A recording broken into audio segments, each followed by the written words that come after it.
All right. Here we are. Welcome, everyone. What a day, huh? What a day for Xbox fans. We got a new look at maybe the direction with Xbox marketing moving forward. We got a look at a lot of great games. A surprise announcement, even though they told us to temper our expectations, and there's just a lot to discuss here. So we are excited to be here with you for Xbox Talks number 49, and we really want to get your feedback. We're right on the heels of the show. We haven't even really had time to discuss it amongst ourselves. We did kind of watch it together and shared some takes there, but we really want to hear what you have to say. So before we get to that and get to you guys, let's introduce ourselves. First of all, my name is Jay Foreman. You may see me around the subreddits as U Foreman. I'm in there discussing the games with you, and I love to every day. I love this hobby, and talking about it is just as much fun as playing sometimes to me. I'm joined tonight by Kevin Korkenstein. Hey, what's up, everybody? Welcome to another episode of Xbox Talks. Glad to have y'all here. Yeah, we absolutely are. And Kevin made special arrangements so he could watch it and join us today. So I'm so happy that you could do so. Also joined by pissed right now. We're also joined by Mikey J. Raymond, who goes by Mikey J. Raymond. He likes to keep it simple like that. So how's it going over there? And how you doing? Did you make a pun with my gamer tag on purpose? Did I? Did you not even know that? Oh no, did I? What was the pun? He likes to keep it simple like that. My gamer tag on Xbox is simple. Yes, that was a very simple. Good observation. I'm glad you picked up on that. Okay. Damn, Norman making jokes outside of the box. Yep. Very nice. Outside of my own box. Well, what I was gonna say was enough about us. I actually thought that was a great show. I expected to be kind of lulled. You know, like, okay, well, it was still going to be informational, but Hi-Fi Rush, where the hell did that come from? And let me give a little context here. We were watching this kind of live together, and Hi-Fi Rush came on, and Mikey was just like, oh, man, this is looking... He's like, this looks like a game that, like PlayStation fans would like. And he was saying all kinds of smack, man. And I'm just kidding. I'm exaggerating a little, well, you're not kidding. So initially, when it came on, I'm like, this is a great game that I think PlayStation fans would like, but still will find a way to hate it on Twitter. I just saw it coming, and then it started playing more. And I love games like Metal Hellsinger, which is one of my favorite games this year. And as soon as it started, as you play, you play with more music. I got erratic like I am right now because I love those types of games. I love feeling the music. It gets me way too into it, and I zone out. It's incredible, those types of games. So I'm very excited about it now. And at first I was like, okay, well, this looks like another Recore, but then it surprised me. I was so happy to see what they came out with. Yeah, like it's kind of out of left field too, because they got the Metal Hellsing, which got a lot of good reviews, but like a nice, cell shaded kind of action platformer, music rhythm game. It just has a lot of different stuff that's just, I think, outside of Xbox's wheelhouse a little bit.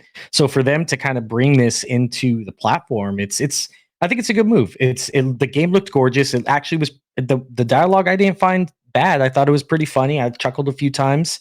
The accessibility feature I just saw from Steve Sayers saying that the cat will keep the beat for you for those on the screen, for those that are deaf or hard of hearing, which is a great accessibility feature. But yeah, just totally out of left field, a day one drop. I know Jez kind of leaked it a little bit about.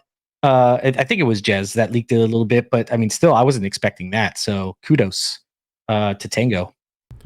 I was upstairs and you guys were freaking out on Mike, and I was like, "What's going on? What's going on?" Because I couldn't quite figure it out, and I came down to you like, "It's coming out today," and I was just like, "Oh man!" And then that's when I kind of thought to them telling us to temper our expectations, and they slipped one in on us. The game had been leaked. We had heard about it, and it was kind of rumored that we might get an announcement on it, but for it to be dropping tonight, I guess, more specifically, depending on where you're at, was a real surprise. And I guess download it, right? Go play it. I mean, if you can, that's what a great opportunity and something to pick up my week. But see, I think it's. Oh, go ahead. I was gonna say that's the problem, though. Like I said during the show, Aaron Greenberg comes out and goes, "There's not going to be any surprises. Temper your expectations." And then there's a surprise, which was unfortunately leaked. And now you see that that sets it up for the future. It's like, well, are we going to have a surprise every time now? Which we're not, but it's going to happen. You can't say don't be surprised when nothing else comes out, and then you do that. But it was still awesome. Great. This is what that's why I kind of mentioned in the last show on Sunday. I was like, I don't know. I was like, they set the expectation, and if they do something kind of surprised like this, it's really now people are gonna be like, okay, there has to be a surprise now on every single show. So I don't know. I mean, I get what they tried to do. I'm not a big fan of it, but I do like it. I thought the surprise was really well done, pulled off. I just hope that doesn't set the expectation now that there's always going to be something extra on every show. I mean, if there is, cool, but they got to keep that going forward now from here on out. But even with the surprise, the show still felt really muted to me. Like it didn't feel like they were overstating anything. They weren't slapping us with here's a screenshot of Fable basically in some random date off in the future, and giving us this overhype that we've had in the past. I've really been a big fan of the theory that Microsoft is kind of resetting their marketing ever since last year. They know that a lot of things are frustrating to gamers, and that's these vague release dates that are years off and overhyping these games. And this felt more like a tone that I hope they stick with. And I've said Nintendo Direct is kind of a good place to look for inspiration. People seem to like the way they do things over there, and I feel like they kind of went that way. I mean, even the just kind of the setting to today's show, where they went around from they went back to the sheet of paper graphic and went to the next game, gave us release dates, gave us really solid, really tight looks at the games, and a good 6 to 8 minutes on it. Man, it hit all the things that I've been wanting from them as far as marketing and showing us these games. It really came through. So I was happy just with the overall tone of the show. And you know what? I think maybe you just always have to have a surprise. I just think that's it. You can say no, but you just have to do it. You just have to do it. So I'm going to set that standard. Do you guys want to save the show scoring for last, or do you guys just want to come out with how you guys while we were talking about the format? I think that's a good question for users as they come up. So it's a good question to ask now. If you guys want to give your takes on it, yeah, go for it. I don't know what kind of system you want to use. Choose your own. Yeah, I guess I'll give it a B plus. Oh, I was everything. My expectations were, just so people understand the B plus grading, were like a C. We're going to get information on stuff we already know about, no surprises. Then we were surprised, and some of the stuff I saw about each game grew my interest more than I even thought it would. So, I B plus. It's very tough for me to get an A though from any show. So B plus for me. I'd agree with that. I'd say, probably B plus, maybe an A minus for me. The biggest drawbacks for me was no 4K stream. I think it's a disservice to show Redfall that gorgeous of a game in 1080p. So I think that is kind of that kind of took some points away.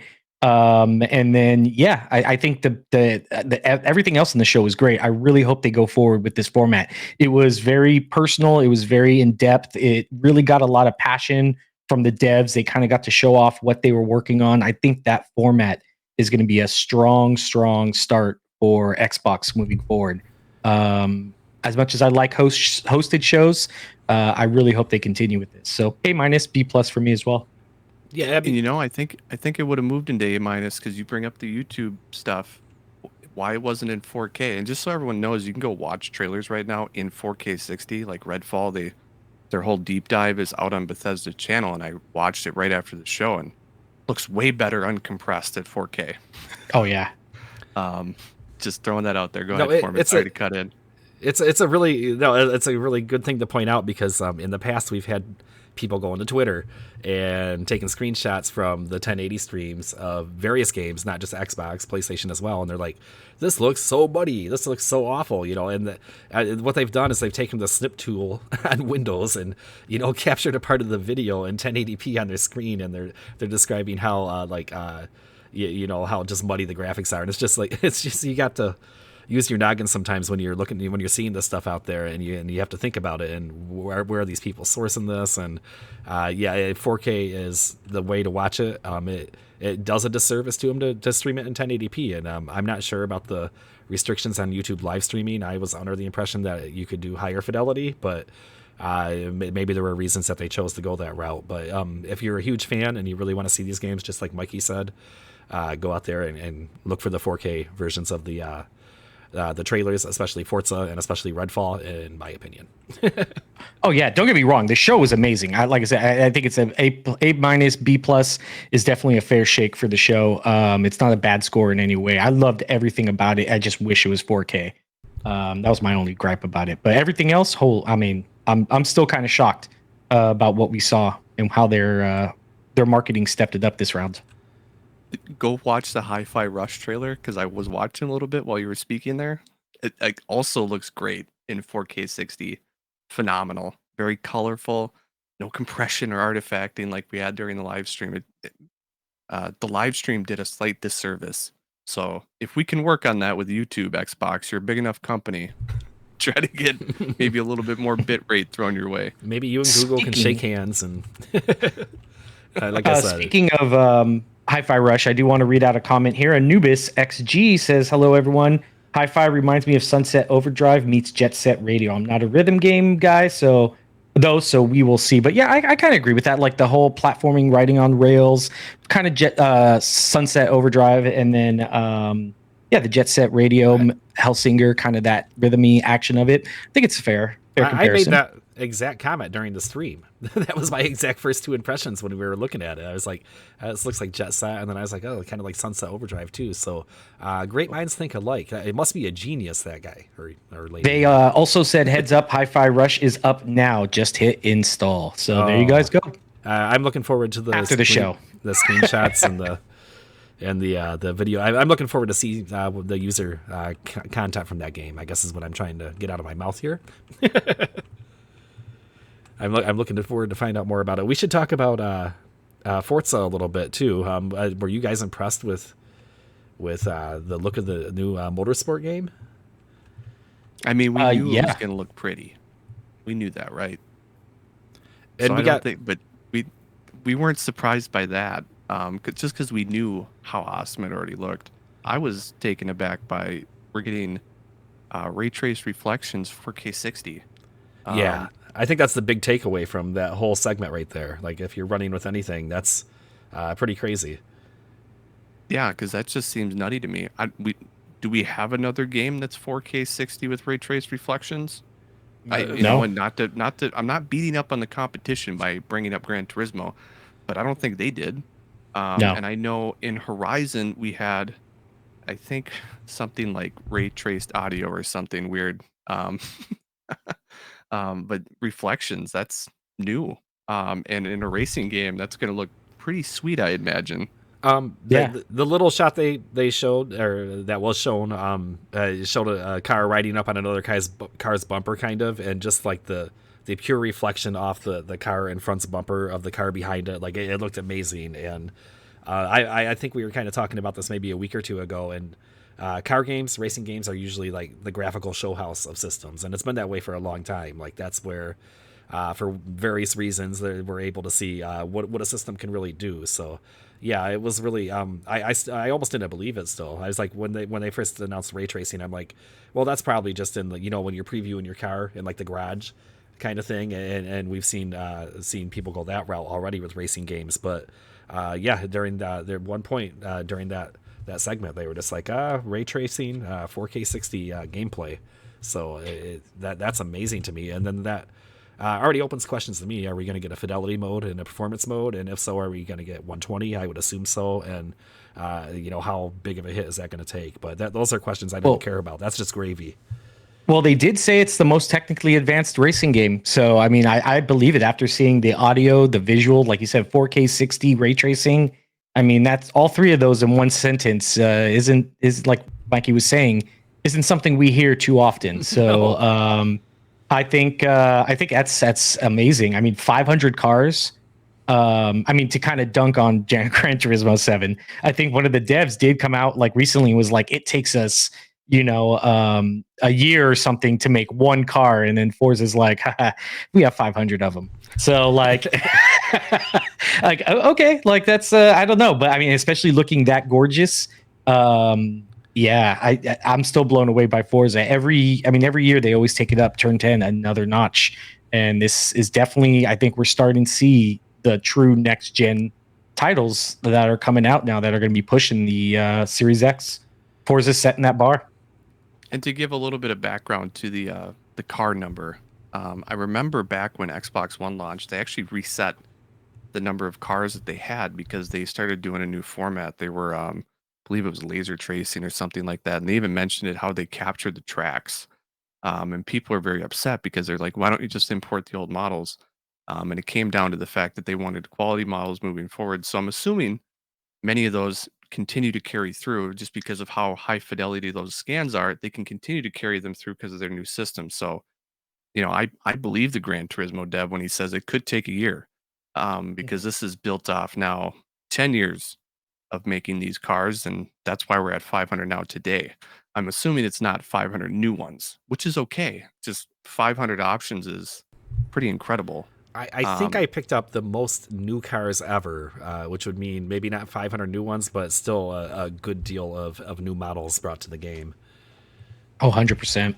And that is nutty. And you also brought up being because when he mentioned the most technical racer, I kind of said something about that. I'm like, okay, well, how so? Because there's a lot of PC racing games out there that capture that realistic racing experience and have other things. Project Cars. Arsetto. I forget how you say that name. There's a lot of stuff behind it.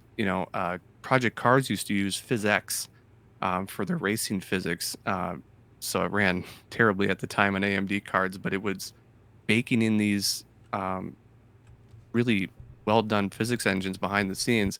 And I know in Forza, there's something like 8 points of contact per wheel, which seems pretty nutty. People have always kind of said that motorsport, while still being a sim racer, is a little arcadey for them. So we'll see how that is going forward. I hope it's truly like the realistic racing experience people can have. And there's always an arcade setting. They've always had that in motorsport. And I think it'll be a game for everyone that likes racing. I'm looking forward to it. It's definitely impressive. Some things I might not get to take advantage of, though, like the dynamic weather. I'm a guy that races 4 laps, so I'm not going to see the rain come and go. A white knuckled endurance race. Oh, like you're on lap like 88, and one turn could screw the whole thing up after like an hour and a half of your life. That's fun. If there's an achievement for it, I'll do it. But because I remember there was one for NASCAR, and I had to do the Pepsi 400, all 400 laps. I was like, oh no. Early day Gran Turismo's had endurance races like that, and it was, like, man, my hand would be tired. Can't imagine being a real race car driver, when you do something like that. Go ahead.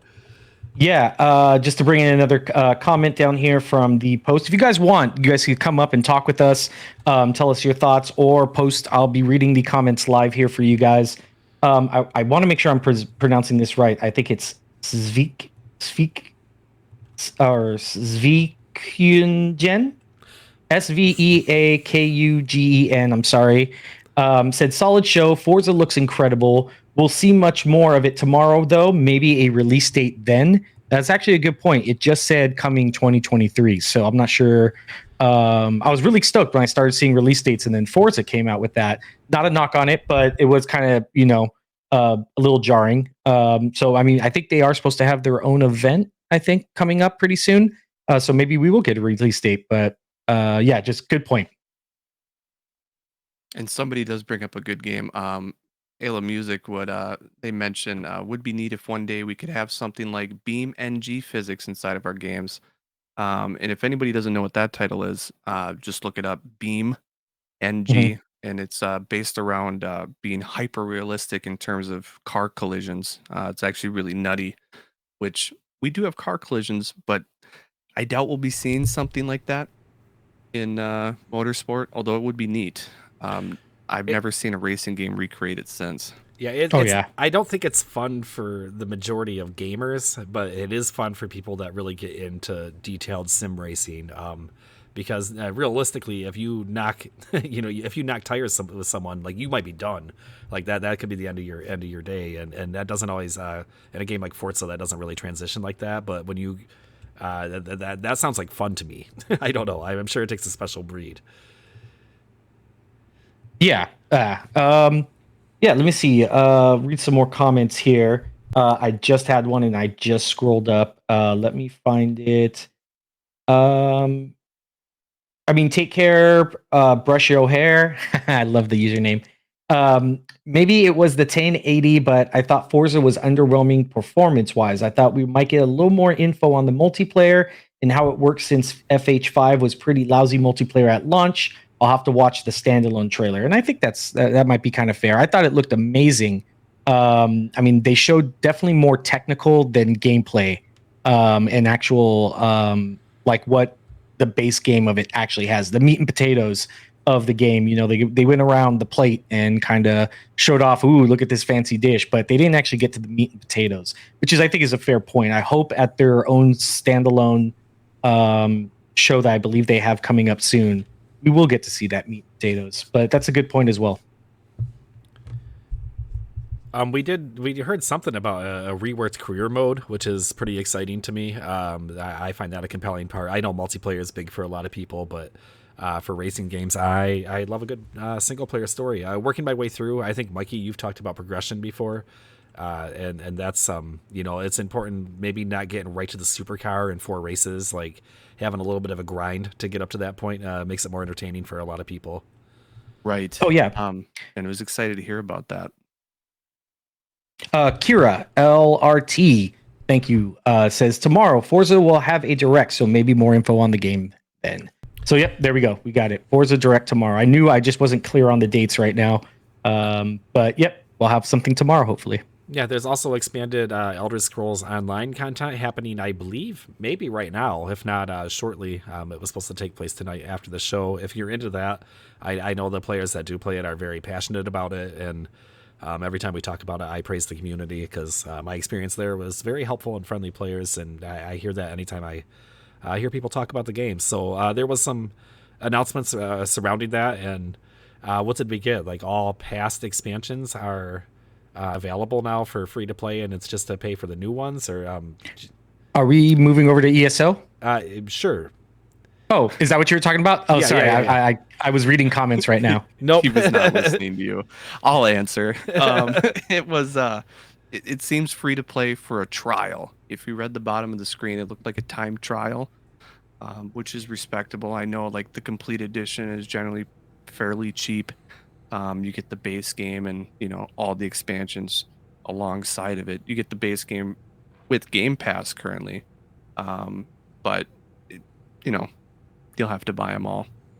Yeah, it looks So, like it, which is if you I like mean, it. kind of cool, I guess. I mean, I think they really could have just upped the bar there and just been like, you know what, all the past DSL free or DLC free, get the people in, and then charge for the upgrade or the update, the expansion Necrom. Yeah, and But I mean, still kind of cool. a lot of trial limitations with many MMOs. It has more to do with you can only carry so much currency. You only have so many bag spaces. You can only Yeah, obviously get to a inventory certain level. slots. You can't send tells to people. A lot of that is to deal with gold farmers and that kind of stuff. But it's also to let you get a taste of the full game before you really dive in. Because let's be honest, sometimes even a month with a game like an MMO isn't enough to decide if that's worthy of your time, if that's the type of game you want to play. So the game still looks beautiful to me. I understand why people play it, and I hope they continue to have a good time with it and it continues to succeed. To me, Final Fantasy 14 just kind of spoiled me on that aspect where it's like, here's the whole entire base game for free. Yeah. Level all the way up to 60, that kind of thing. But I mean, to each their own, different strategies. It's valid. I think what they're doing is cool. Yeah. Get people just that little taste. And ESO is kind of a different flavor of an MMO, especially with the console focus early on and the way they develop it with the controls to keep it kind of simple for you. It's a little more simple than some of the more complicated games. But yeah, that was kind of a interesting thing to see anyway, and I'm glad that it's still being supported. If we want to move on to that, to maybe the other game with maybe not as much hype as the other games is Minecraft Legends, and that was an interesting look at that game, wasn't it? We were still trying to kind of figure out what it was, and what do you think about that? Are you guys, is that like, Kevin, I mean, will you play it? It's gonna be on Game Pass. You'll at least try it out, right? Oh yeah, I'm totally hyped. Mikey brought up the comparison on the show last week on Sunday, that it kind of looks like Overlord, and I think we kind of saw a little bit more of that. I don't know if you guys remember the game Overlord, but yeah, it's kind of like that RTS/action strategy kind of game where you control one main character, and then you can kind of get units to go out, build stuff, and get resources. So it has that RTS kind of element to it, with the action strategy. So yeah, I wasn't really too hyped for it before, but now I kind of am. I definitely will play it day one. Mikey? I was gonna say I was sorry, I was also reading comments, but I was listening to you, unlike you listening to Foreman earlier. Sorry. I'm multitasking. A lot of times we're up here and we're looking up some info on what we're just talking about, so it's split in focus, so totally understandable. But I say, so for me, I was telling you guys this during the show. These types of games are great for a lot of people. RTS and Overlord type games have just, they're cool, but they're not my cup of tea. So I think for me going into it, I got a friend I'm already thinking about who just giggles at everything. Can be someone I'll have fun with, maybe 1v1, if that's even a mode, because I know they talk about PvP might only be 2v2. I don't know. They only mentioned that. True. But me and him will have a fun time goofing around and, maybe throw back a couple beers. So it'll be a mess around game. The PvP is I'll two surprisingly teams of get four... into and achievement hunt. We'll see. Nice. The PvP is 2 teams of 4 players each, so okay. It might be a little more, engaging, but I'm sure the strategy and stuff will really, with all the different units, they showed like what do we see, an archer rush, kind of looked like a Zerg rush, but again, this doesn't look like a traditional real-time strategy game. It kind of looks more like a hero real-time strategy game. Is that a genre? I'm sure it is, or we just made it up, but where you're controlling one character and impacting the environment directly instead of from like a kind of Overlord, eye in the sky type of view. I think the only time with RTSs for me, I'm the type of guy my friends always try to drag into playing Civilization or Age of Empires, and the one time I had fun playing Age of Empires was when I built an army of missionaries that just converted the enemy team. See, I think that's the joy of those games, though, is just throwing. There's so many different types of attacks that you can bring at people, and trying something just completely bonkers and having it succeed like that is probably super annoying to your opponent, first of all, because they're probably just like, what? And then a lot of fun if you're the perpetrator. So I love that stuff. Again, take care, brush your hair. Says Minecraft was really the only one that got me a little excited, that actually looked like a lot of fun. Tower defense, RTSVs, other players sound pretty cool. The crafting of defense, offense may be a bit dumbed down to get a broader audience into it, which is not necessarily a bad thing. And I agree. I think especially people, RTS, to be honest, I thought RTS was kind of like a dead genre almost. And, I'm pretty sure I'm at like a lot of PC people throwing stuff at me virtually through their monitor right now. But yeah, I don't know. I really haven't seen like an RTS come out in a really long time. We used to have, hell, I worked on Command and Conquer and Lord of the Rings RTS and all of those, classic RTS. Yeah, all those classic RTS I actually worked on when I was at EA. But I don't know. So for them to come back and I think kind of simplify it, I think it's a good strategy move. I think it's maybe dumbed down, but I think it's going to be something that's going to get people into that genre and make it easy to play like Minecraft actually is. It's very easy to jump in and start. So I think going with that same strategy for Legends is smart. And they've just done it with Dungeons, right? If you want to call it, it's an approachable Diablo type game, dungeon crawler, action RPG, which is I think they pulled it off. I did not stick with the game, but what I played, I had kind of a fun time with it, and I could see that as a good entry point for younger gamers or for Mhm. family gaming. Maybe your parents that might be concerned about the darker lore of a game like Diablo. Well, Minecraft makes that approachable for them to get on the couch and play with their family, which is a good spot. Which Minecraft is really targeted at. So Really good point. if nothing else, I want to give them credit for taking the Minecraft IP in different directions. Something that we've maybe talked about with Halo and some of their other games where like Halo seems stuck in a box. They did try Halo Wars for a little bit, and I like seeing them expand on IP. So I'm excited for all these different games, and as a real time strategy fan, I'm excited too. I will be trying out the Minecraft Legends. I'm scared of the multiplayer though. Yeah. Definitely. So now all we have is the big one, Redfall, right? That's the last one we have to hit. Yes, 5. Yeah. Yeah. Which 5 games. Who wants to start off? Oh, Mikey, I think you went muted. oh yeah. Oh no, You were yeah, muted. yeah. I just saw his Apologies. face. See, I Um, was paying attention to you. See, this time. You were even looking at me. I think proud. Mikey is.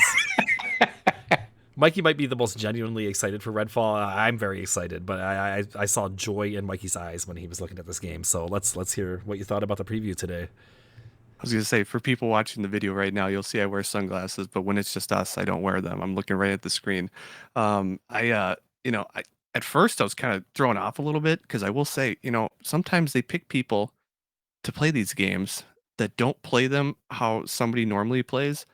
Especially I see this a lot with shooter games or FPS games where people are walking around and they tend to turn like their Mhm. sensitivity is set to 1.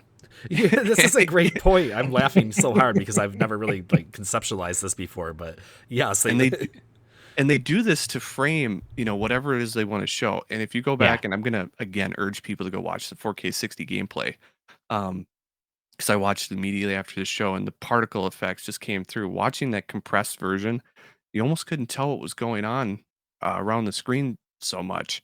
And even when they tried to highlight, at one point they destroyed something, and the entire tree went up into particles. You couldn't really tell what was going on, so the slowness almost still did it injustice, just because you still couldn't see it. And Mhm. going back to watch it, it was a gorgeous effect. And I'm always interested by how Arcane does their storytelling, especially with Deathloop. You could go around and learn hardly anything, although it's going to make the game incredibly difficult to figure out. It's a game that really forces you to go through the environment and find out. This one looks a little bit easier. Like the story will be served to you a little bit differently than it is, say, in Deathloop, which is a different Arcane studio. Um, the one thing I would like to know a little bit more about, and I mentioned this on our last show, it seemed Redfall was going to be broken into districts. You defeat the boss, and that's exactly what they outlined. I would like to be able to do something different with those bosses. Um, same thing I said last show. Not necessarily just kill them and get the skull and then place them to face the gods, which is still cool.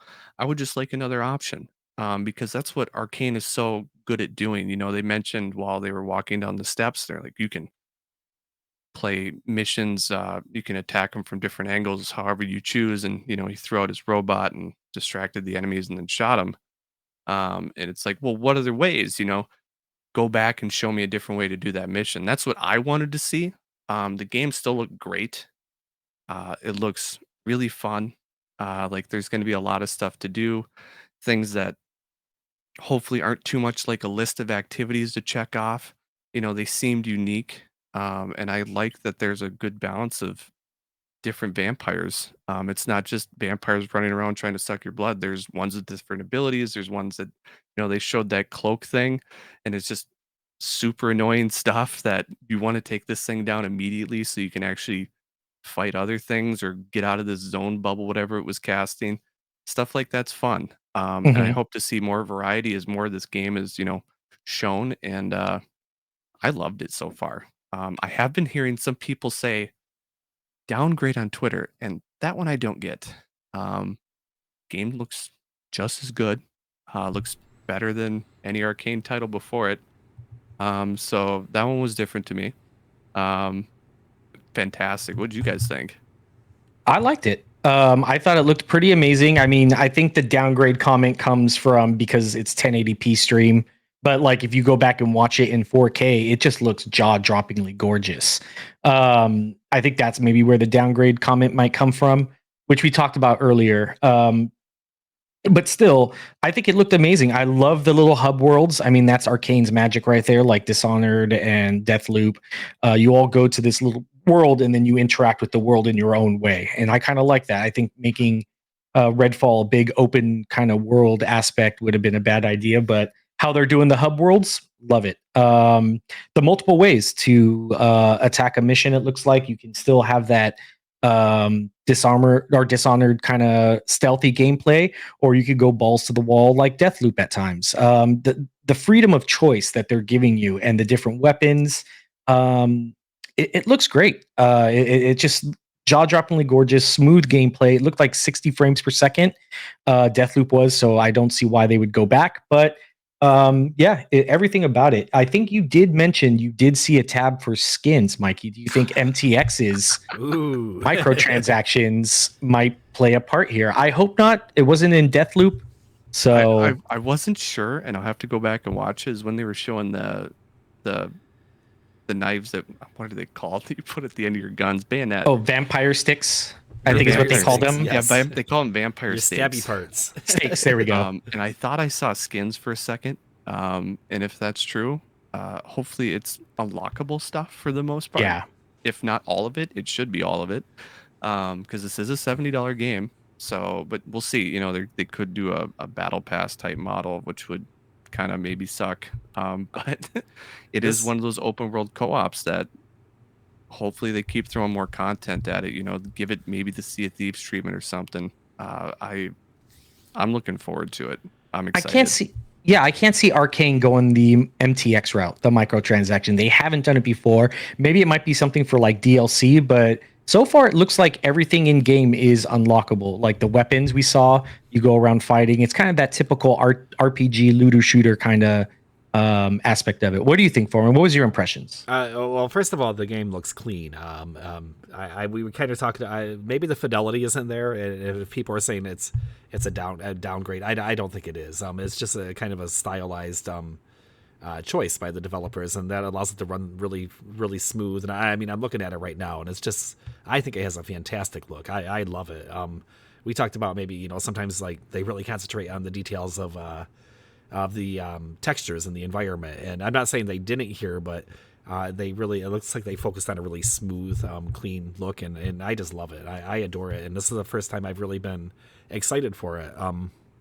The gameplay kind of looked like a little bit of Borderlands. I actually like the hub system, and I know there's more to it, but when we talk about the heroes all having kind of different powers, that sounds like kind of a Borderlands type mechanic where they might have a different superpower or kind of play style. And we saw some looting. Obviously, that's going to be a part of it, upgrading your weapons, which is important to it. So overall, this is the first time where I really got excited for the game, and I really did think it looked great. As far as the microtransactions, I think this is a real test for Microsoft as a publisher here. So far to date, their big Game Pass titles have been microtransaction, but it's been Forza and what else? Halo. Halo is what I was trying to say there. Some of the smaller titles, to be fair, like Pentiment. Yeah, go ahead. Halo is free to play. True. The multiplayer is free to play, so it was always going to be games as a service. Mikey, when you ask for expanded content, and more stuff down the line, I would like to see downloadable packs, almost expansion packs like back in the day. But the fact of the matter is, kind of the way the landscape is, the way the developers are supporting expanded content is these cosmetics and that kind of thing. And if they throw them in there, it's not going to ruin my day. It's not going to be a deal breaker for me, but I think a lot of us are just kind of fatigued of that whole system and would like to see something different. So if they are able to stay above it and maybe the skins are unlockables or it's not what some people might be anticipating, I still support them.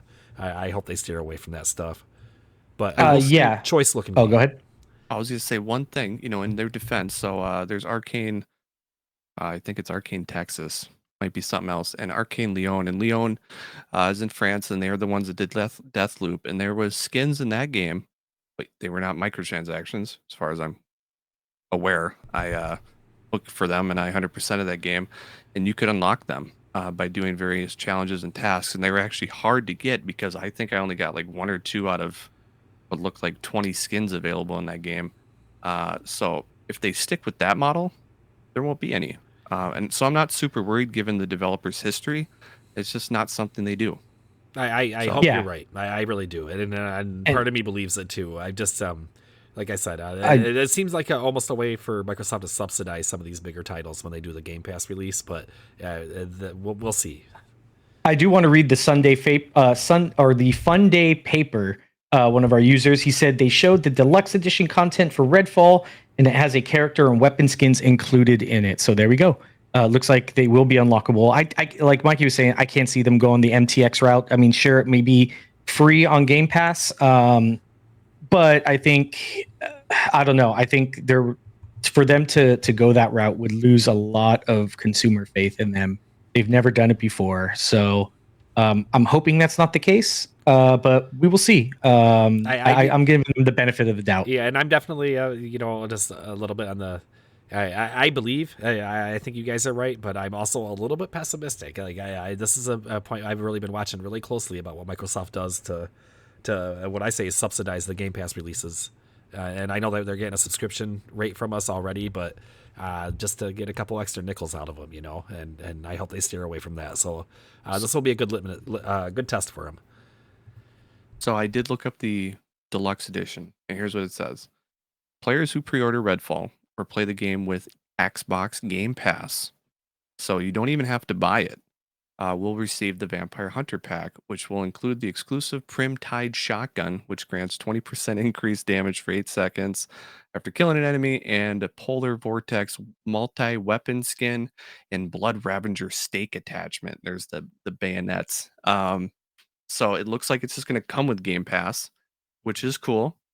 People don't have Game Pass, so you have to pre-order, which this isn't unusual stuff. I will say I'm looking back. Okay, so here we go. The Bite Back edition. Oh, will include the Hero Pass, which will provide access to 2 future heroes, and the Throwback Outfit Pack, featuring a unique outfit and backpack for each of the 4 base heroes inspired by their lives before the events of the game. It will also come with the laser beam multi-weapon skin and the tactical knife stake weapon attachment. They're really pushing those stake weapon attachments. Oh yeah. So I mean, I have a few in the kitchen. They're great, but go ahead. So the deluxe, it sounds like it comes with the DLC pack, which is the Future Heroes thing, and some skins. Which I'm glad that the deluxe edition doesn't have the where is it, the exclusive Grimtide shotgun, because I don't want to see something in a deluxe edition like that that's not available for the standard game, giving you better weapons. Yeah, it that to me is lame. Impacts gameplay. That's a line in the sand for a lot of people. So I'm glad that that's just available to everyone that gets Game Pass. Good on them. So it doesn't seem too egregious. Looks like there are some purchasable skins, but it seems like most of them so far will be unlockable. At least it's not a dark arts area in Hogwarts. Not to call them out, an entire area of the game locked off. I can't with that game even right now. Are you guys going to get Hogwarts? Just completely sidetracked here. I'm not a Harry Potter fan, and I'm just kind of skipping it. But I was going to say, if you want to sidetrack this just for a moment, I am still very skeptical of that game. I've talked to you guys before. It's they haven't made a game since I think 2008 or 2006 that wasn't a Disney related game, and that game they made was 25 to Life, which I remember being a kid, or at least like 14 at the time or something, and got the game at Hollywood Video rented Lord. it, and it was a terrible game. You know, they said they were going to take down Blockbuster, and they finally did it. Good on Hollywood Video. Um, so the developer history. It's not Avalanche Studios. It's Avalanche Software, not to be confused with the Just Cause maker. They don't have a track record really that compels me to believe in their development studio, but we'll see. I'm not sold on that game, even with all the gameplay. You know, something about flying around in a broomstick just released today, and I watched that, and it's a pretty empty world. Even while watching their last gameplay reveal before that, they went into I think it was about a 35-minute video. You know, they were flying around. World looked pretty empty outside of a few pockets of enemies here and there scattered about in the woods or whatnot. They dropped by a town that looked really empty that had just some people playing music and instruments in one spot. And then they showed the armor system where it seemed really tediously broken down. You could craft hats, shirts, and whatnot, but then you could put perks on them. And rather than the perks being something like deflect 10% magic damage, dark magic damage, or physical damage, you know, something that makes that you see usually, it was broken down by enemy types, which there was a ton of them, over 10 because it went off the screen. It was like giants, trolls, spiders. So, you know, just one armor piece that would deflect, like, I think it was only 5%. So it seemed really tediously broken down with tons of upgrade steps, not only for your abilities that you could put on weapons, but the overall defense mechanism itself. You could upgrade each piece, and it seemed very, very mobile mechanic-y. Not to jump on a hate bandwagon for the game. I know some people are coming. Why are they talking about? We're not even going to Hogwarts get into the politics of it, which is a whole nother can of worms. But just at the gameplay, I understand what you're saying. Everything that you're pointing out is the reason to maybe be like a little questioning of what the release is going to be, and I think the reviews are going to be really interesting. That's all I'm going to say. I can't wait to see them. I'm ready to read them. I will not. And I hope I'm wrong. I am a guy that 100% believes the books are better than the movies. Seen it all, read them all. I remember, you know, the first time I got Half-Blood Prince, and my family was on vacation up north in our state. And rather than doing anything else, I sat on that couch and read that book within 2 days. Love Harry Potter, love the entire Wizarding world, and I think it's fantastic. So I'm a huge fan to begin with, so don't question that when I complain about it. Mikey, even you and I kind of questioned it when we first watched it. Like, oh, the Room of Requirement, how it looked really grindy and MTX based and everything like that. But they say no MTX. I just don't believe them because it's WP. Yeah. I just don't believe it yet. I same. It looks good. I want it to be good. I think if they can deliver on everything they've talked about, and they get good scores, I think it sets a new standard that, hey, we don't need to overload these games with MTXs. You can actually have meaningful gameplay and it will pay off in the end, kind of thing. But yeah, I'm very skeptical of it as well. It looks great. All the previews that you were talking about, I watched, they look great as well. I'm still just not there yet. I think the recent video game industry is and the direction it's headed with MTXs and all that stuff has just jaded me. So I hope I'm wrong. I really do. It looks fun. I'll probably eventually get it if it has some really, really great reviews. But yeah, it's up there. It's real interesting with the new $70 price point on games when when they want to also potentially throw in microtransactions and additional charges on top of that, and just the overall quality of games. I just saw somebody posted a bunch of the $70 games this year, and a lot of them have been flops, or at least questionable for $70. Callisto Protocol. Yeah. I was trying to be subtle about it, but I mean, if you want to get into this week's news, that's a good case example where $70 I don't know if we might really go too far off. Yeah, I'm just saying $70 is a really big ask to take a leap of faith, especially for a pre-order. Even on reviews, it's a lot of money. That's a big part of an entertainment budget. You can do a lot of stuff for $70. So, you got to deliver if you want that from me anyway. Yeah, I think. The state. I think where we're going. This is going to be a good year for gaming all around. I mean, even there's that $70 price tag, but I think this just adds more value to Game Pass. You may get a lot of these games that you're charging $70 for, but here's Game Pass where you're getting a lot of these great games as well.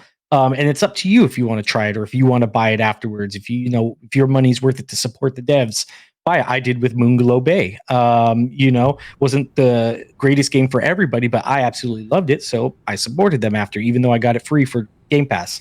I think it just offers so much more, and the state of gaming for going into 2023 is going to be a unique one, especially now that it's next gen. We're seeing these next gen titles like Redfall, like Starfield possibly coming out, and other stuff. Who knows how Spider-Man 2 is going to look, or Wolverine, whenever those games come out. But we are starting to see that transition into actual next gen gaming. This is the most interesting console generation since I think Xbox first came on the scene, and maybe you could say the 360 generation was kind of innovative too. But as far as Xbox pushing their brand beyond consoles into the Play Everywhere thing, as far as the subscription game service, as far as the overall competitiveness of the market, Xbox has kind of clawed their way back into at least a position of respect. I think last generation was really rough for them, and Mikey has pointed out, if you look at the PlayStation side of things this generation, they don't have a lot of big releases this year. Last year was really big for them,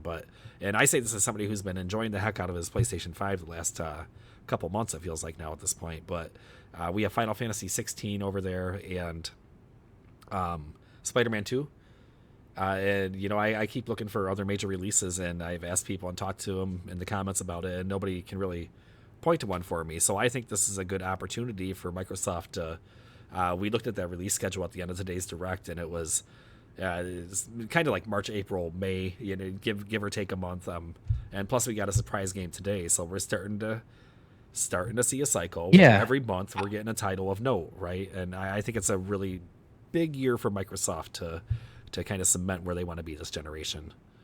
Yeah, I'll say so. Yeah, let's read off the release dates for people that weren't able to watch it or just want to refresh. Minecraft Legends, April 18th, 2023. Forza is set for just 2023.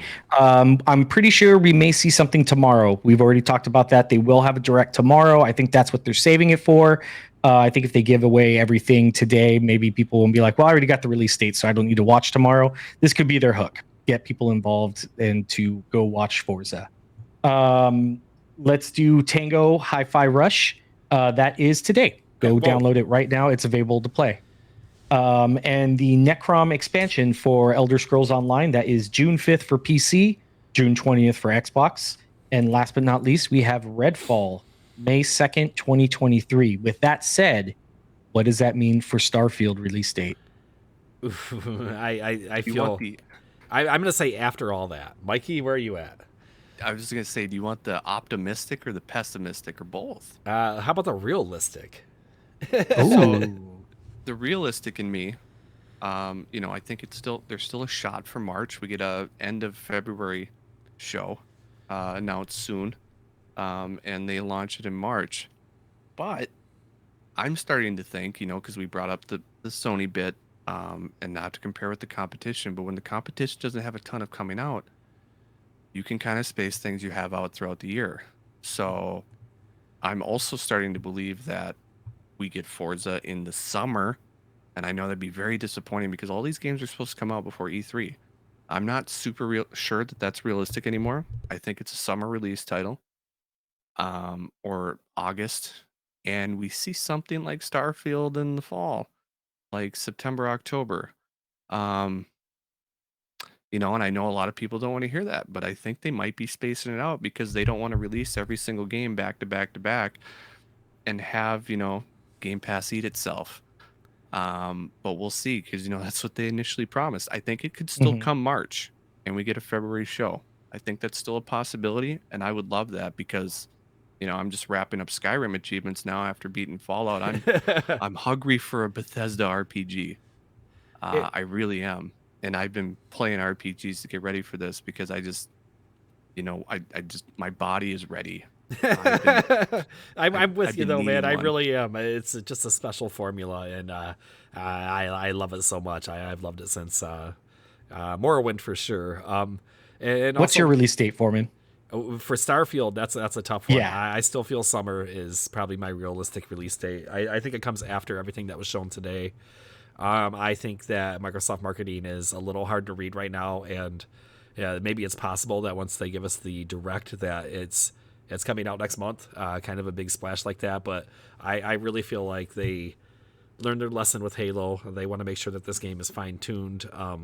They're not going to release something that doesn't perform well in the Series S, for example, and maybe it could be something like that they want to make sure that they really nail. So it's a first party game. They know it's their flagship game.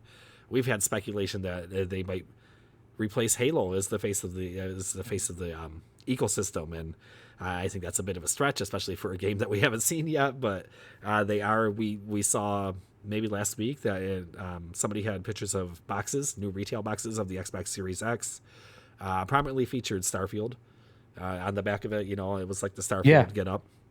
Not a special edition console or anything, but Microsoft, if you make that, please take my money. And it's just, I think summer's a pretty safe bet for that. So Yeah. that's what I'm feeling it. I'm with you guys on that. I'm going to say optimistic March. I think that's a very, very optimistic release date. But I do think June. I think the latest June, because you don't want to have something like Starfield, which is going to be a long play for a lot of people, overlapping into one of your other games, I think. So if Redfall's in May, I think it's probably going to be safe to say give it about a month or two, of good fun play. And maybe late June, come out with Starfield to start off the summer with a big hit. And then that way you don't have to worry about anything, which is normally a slow time until the holiday season where you could start releasing those big AAA holiday titles.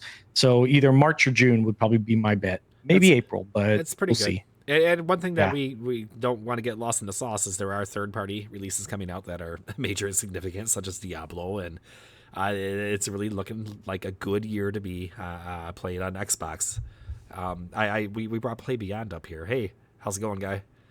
Hey, bud, welcome back. Xbox folks, I'm doing good. How are you all? We are And amazing. Good. after that showcase, amazing. Did you get a chance to Yeah, watch it? I definitely did. And I apologize. I forgot you guys were actually doing a show right after just for live reactions. But just from the feedback that I've been seeing on comments on the Series X Reddit is that it's pretty much an okay field, solid field. Some people are feeling underwhelmed. Some people feel like it was a great setup. They like to see 2 to 3 of those a year, which I think that was good. I think for a first time out the gate, it was pretty streamlined. It was pretty focused. They said manage expectations. And we even still got a surprise drop like today with Hi-Fi Rise, which I think looks which looks really great, honestly. I thought that was a great project to come out the gate and just drop out of nowhere today. I wasn't expecting it. So I was like, yes, that's awesome. So I think it was good. I think it was really good. I understand the sentiments about Forza, the release date, but as you have mentioned, there is a direct for that, so they're probably saving that for tomorrow. And Yeah, if definitely. not, they might be cooking it and waiting to give us an exact release date. If it doesn't come tomorrow, I'm not even going to be that worried, just based on what we know that is coming out the first half of this year. And then we have Starfield and Forza with unknown release dates coming behind that. That's it's like I said, I'm really excited for this year on Xbox. There's a lot of great content coming at us. Absolutely. And we can actually go back to, if we think about it, back to quarter 4. We had Pentiment in October. November was it? Excuse me. Scorn in October, Pentiment November, How Life in December. Um, and now we just got Hi-Fi Rush dropping for January. And we've already got Minecraft Legends up here for April. And we got Redfall right behind it. And that's not to take away from like Ghostwire Tokyo, which will release probably around March after the exclusivity deal is wrapped up with Sony. And then, I know all eyes are pretty much on Starfield. And I'm feeling like it could be June just to kind of give their games breathing space. That seems to be their ideal approach right now, which I think is a great approach if they do that. Yeah, that's 100. one big theory out there is is Microsoft going to sit on games at this point, because they do want to kind of keep that steady diet. They don't want to drop everything at once and then have nothing for the rest of the year. So I actually think that's another point in the favor of maybe sitting on Starfield till midsummer, till the release calendar opens up. So a lot to think about here, and I'm sure that we have a lot to find out in the next few months. Play Beyond. So you think maybe June, possibly, for Starfield? What would be your best guess if you had to give one? I think that's still my best guess right now. I don't. June. I feel like they could, definitely pull out of nowhere, maybe April. That would probably be a good window too. But give the other games, time to breathe and operate, like Redfall. I feel like it would get overshadowed a bit if it did come out like right behind Starfield, which I know the gamers were like, hey, just give us the games. We've been waiting for the games, give us the games. On the business side of it, I'm thinking like, maybe just give its own time in the spotlight and then come after. So yeah, Like, June. yeah, like Mikey was saying, Game Pass kind of eating itself when you start putting all this stuff together.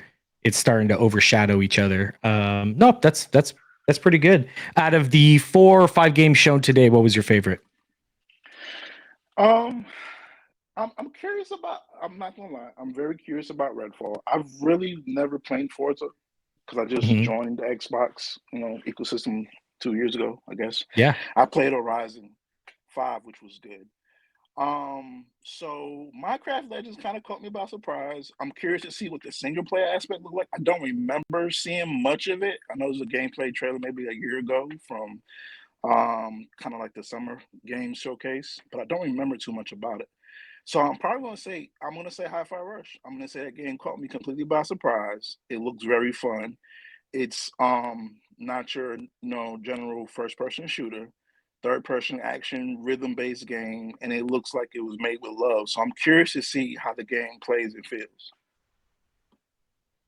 Oh, 100%. Yeah, I think I've seen that sentiment as well from a lot of different people saying that Hi-Fi Rush just caught them completely by surprise. Even Mikey, he was kind of critical of it at first, but then by the end of it, he's like, "Holy crap, this looks great. This looks fun." And I'm kind of the same sentiment. I was kind of a little skeptical at first, but most people I've seen, I've been browsing the Discords right now, talking while looking at comments and stuff for you guys, and yeah, most people have the same sentiment. What a great surprise! I'm just starting Absolutely. a game now, actually. Oh, you already have it downloaded. Yeah, I Hey, just loaded up to see if it did, and it You're does. not totally focused on what's going on here. I'm kidding. Mikey wastes no time. No Quick time Alt at all. F4. I mean, it's worth checking out. That's the great thing about Game Pass. Even for someone like me that I love rhythm games, I'm just not very good at them, but I'm excited to check it out. So there was also the drum game. What's that one called? Do you guys know what I'm talking about? Like Doki Doki or something? Yeah, I actually finished that one too. Tacky, I forget. I know. I have to go through my the only thing achievements. that I was disappointed about was that there's no drum accessory for the Xbox, because I would have purchased it for just that game. It's a lot of fun. Game Pass is just such an amazing service for stuff that I would have maybe, stuff I wanted maybe been confident to try out, but when you can do it for free, quote unquote, it's much easier to find new games. Taiko no Tatsujin, the drum master. Thank you so much. There we go. If you want to see some crazy videos, go on YouTube and look up like the pro players at the arcades. They may as well just be in a rock band. Speaking of, I forgot to mention this earlier. We've been missing Anthony tonight. The guy is literally in a rock band. He's a rock star and just got called out to play at gigs, so he was unable to join us tonight. But we'll get him weighing in this weekend on some of the developments today. So before you head off, Play, what would you give the direct show? What was your review? Oh, on any scale, whether you want to do an A through D, 1 through 10, 1 through 5, however you want to grade it. I think I'm gonna give it a really solid B. I think out the B? gate. Yeah, All right. I think I'm gonna do a solid B out the gate. I felt like they said temper expectations, and they pretty much delivered what they said, even with one surprise drop. The only thing I would say that will probably take away from it, I'm not really sure about the sentiments around ESO. I know it's an MMO. I felt like maybe another game could have probably got the focus for that, since it had its own direct coming right behind it. Fair. like I get why it was there, but maybe another game could have been focused there. So, but Hi-Fi Rush coming out of nowhere, Redfall in May, Minecraft Legends in April. It was a great first time event. B plus somewhere around there. I think it was solid. All right. Yeah, I think I'm with you. I think maybe ESL being in this event might have been a little bit of marketing. You know, they knew they were going to have a big audience, and they're like, "Hey, here's a good chance to prop something up. You know, why not throw that in?" There was kind of big news for the people that are huge fans of that series. There's going to be a new player class, which they said is only the third one that's ever been added since the beginning of the game. So, to those people, they're very passionate about that game, and I don't have the numbers or know how many people that apparently it's enough to keep the game going and they still love it. So you know, I don't have anything against them. It's just hard for people like us that maybe don't play the game to get excited about seeing that content. So I totally get where you're coming from, especially when they have that featured show coming up. So lots of good points tonight. We always love having you up, man. Thank you so much, and y'all take care. Enjoy the games. Look forward to talking to you about it next talks. Yeah, absolutely. Have a good evening. Take it easy, bud. Actually, speaking of Discord, like I said, since I'm trying to browse to find if there's any late breaking news or anything that we can bring up. Ayla Music actually asked, off topic, but hearing Discords, I was curious, do you guys have an Xbox Talks Discord? We don't have an Xbox Talks Discord specifically for us, but we do have an amazing Discord community that's in partnership with us here on Reddit. If you go to the top of the page underneath the banner, you will see Discord on the far, kind of in the middle of the screen. Go ahead and click that. That will take you to our Xbox community. Usually we used to have Grim on here for a while. He's a mod over there. But yeah, great community. They're a little bit more if you want to just get more into it on actual real hard to hit like dialogue and stuff like that, quick dialogue, or for finding groups or tech support, things like that. They're a very, very rich community. Please go join them. Yeah, it's a little different than Reddit, especially if you're looking for a quicker response. Or I like it. The looking for group thing is a very poignant. Just it's a little bit of a different tone, but everybody, I assume most gamers know how to use Discord at this point, so you know what you're getting yourself into. Really good group. So we've covered the games. I think we did a tour of it. I did want to say that I think Play Beyond was kind of saying a B there, and how I agreed with him. I think that's what the target was. They wanted to give us a B show. They didn't come out. It wasn't all flash and glitz. They could have absolutely floored us tonight if they wanted to, and they could have given us the preview for the games that are way off, you know, and mentioned Elder Scrolls 6 and Melted Faces, but they're over that, and I really love this new direction. I hope it's something that persists. I hope that in 2 more months we have another direct about something else. We already have heard about game-specific directs, including Starfield, which I think is a really great approach, especially for a game on that scale. So what a great start to 2023. This is going to be such a big year for Xbox fans. I really do feel it, you know, and it's not wishful thinking like I'm a Lions fan every year. It's like I see the what's coming, and I think many of you do too, with the release dates, the games, the studios. It all seems to be kind of coming together in a big delicious pie, and I'm ready to eat it. 100%. Yeah, it's just, I'm still blown away. I think, like I said, I think Play Beyond B plus, be a solid B. It's a great. I think that's not more than what, you know, or how should I phrase this? I think that's, like you said, Xbox was going for pretty much, was like a nice, good B, solid A, get the blood flowing, and then they can set the tone for the year. And I think they did that. And I see some trolly comments in here. When's the next Gears and Halo release and that kind of thing? And I'm telling you, it's not going to be the same song anymore. This has been, it's been a long time coming, but we're moving beyond that. But if you want to give me a new Gears, I'm not complaining. That's all I'm saying. So Xbox has outgrown just Gears and Halo. I mean, this was back in what? Like we were talking about on Sunday, where somebody made that 2011 comment from Phil Spencer. If we lose our way with Halo, we've lost our way as Xbox or whatever. It's not the same company anymore. That's when they had 3 studios for only 4 big IPs. Now they have 30, 40 something IPs in the work right now. They got 10, 12 studios now. They've outgrown just only Gears and Halo. So Obsidian alone. 23 studios. Yeah. 23 studios. Yes, I was way off on that, but that's still an That's the only reason amazing I number. corrected it. Yeah, I was Yeah. way off on that. It's so Yeah. hard to keep track of And counting. Just and counting.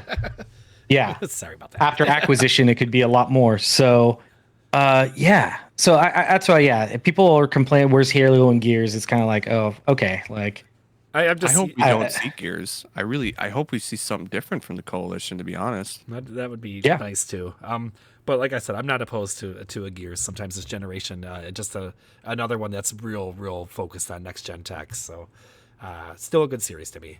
But I think we've gone through it. Did you guys want to do some parting remarks maybe? And what's your plan for the week? Because we just got a new game drop tonight. Is that on your agenda? And Mikey already said it is. he's gonna 1K it before the end of the night. He's already done. I actually just checked his gamer score, and the guy's got. Not just. Yeah, I kidding. beat it on very hard already. I don't know what you guys are talking about. How do you think I wasn't talking? Tonight is date night with the wife, so I cannot beat it tonight. That's important, man. Good for you. And it's a date night that I set up, so it'd be really bad to back out on that one. And can I not gonna say, do that. so how understanding of her to let you do this baloney with us? And I have the same situation at my house. Having a supportive family that lets you enjoy your hobby is such a boon, and I think the sign of a great relationship. So way to make some time for her too, man. Oh yeah, no, she's terrific. But I will get to this. I was wrapping up Skyrim, just because I got so tired of trying to unlock the last achievement in High on Life that I rightfully completed, but the game didn't give me. Ooh, can we spend believe. 60 seconds? Just you want to? That was a horror story, man. And will you just share that with everybody real quick? Oh, okay. So, High on Life, man, has been downgraded from I would have given it an 8. I give it a 7 now, just because of how buggy it is still. I've done every single achievement except the bounty forum post, which I've completed.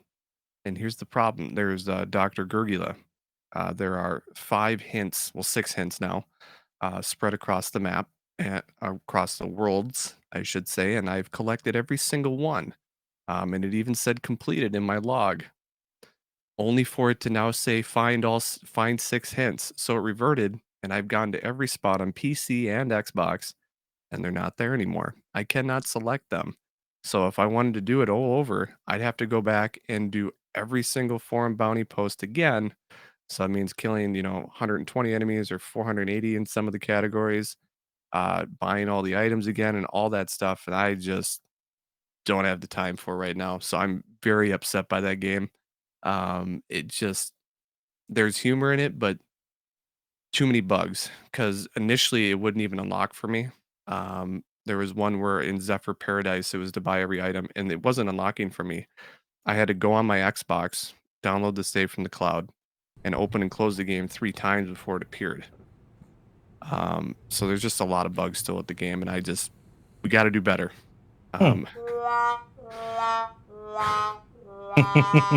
So not touching that game for a little while. I'll come really back and do another disappointing. playthrough again, but the Gene dialogue with him and your sister is just too long sometimes, and I don't want to listen to it again. Yeah. And I go back to the point I made last week about it. This was a Game Pass kind of focused development, and it stinks that it released with those kind of bugs. That seems like basic quality control testing to me. If you can do it, I'm sure there's a lot of people out there having struggles. You said you've contacted them, though. They've been really responsive to you, so points in their favor for that. But still kind of disappointing, right? Yeah, it was. Their support, I will give them an A+. They get back to me within hours via their email support system, and they actually had me send them the save file, and they actually said they're working on a fix. So we'll see. They said they're aware of the issue now, and they're developing a fix. So it was really cool to see that from a development team, to actually send me through a ticket portal like that, and upload the save data. Although that was interesting, having to upload save data from the Xbox PC app, because it's hidden in your files very discreetly. It's very hard to find, but I did it. But A+ for their support. Just 7 out of 10 for the game right now. And if it continues, I'm going to keep lowering that grade. So next week it's a 6.5, and we'll take it from there. So some possible Forza 5 news, actually. I'm Forza just 5? looking on Twitter right now, or Forza Motorsport, sorry. yeah. Forza Motorsport news. Somebody noticed that the coming, where they circled it, it says coming 2023. The G actually isn't a G, it's a 6, or it looks like a 6. It may be poor font. Just take this all with a grain of salt. It may be poor font, but it says 6/20/23. So people are thinking that it might be June 20th, 2023. This is the kind of stuff I love the internet for. Whoever has looked at this too closely, thank you for doing so. And Yeah. I can't wait to look at it myself and make my own judgment. And I 120% hope that it was a little Easter egg that they slipped in there. I thought it looked a little suspect. Yeah, I'm seeing Destin report on it, Gaz, a few other guys there, but someone picked it up in one of his posts, and it's starting to retweet. So could just be nothing, just a poor font choice. But looks like if that's the case, then maybe Starfield might get pushed back a little bit or come up a little earlier. Who knows? But if June is a Forza date, then I'm kind of in the camp. I don't think they're going to delay Starfield any more than they need to.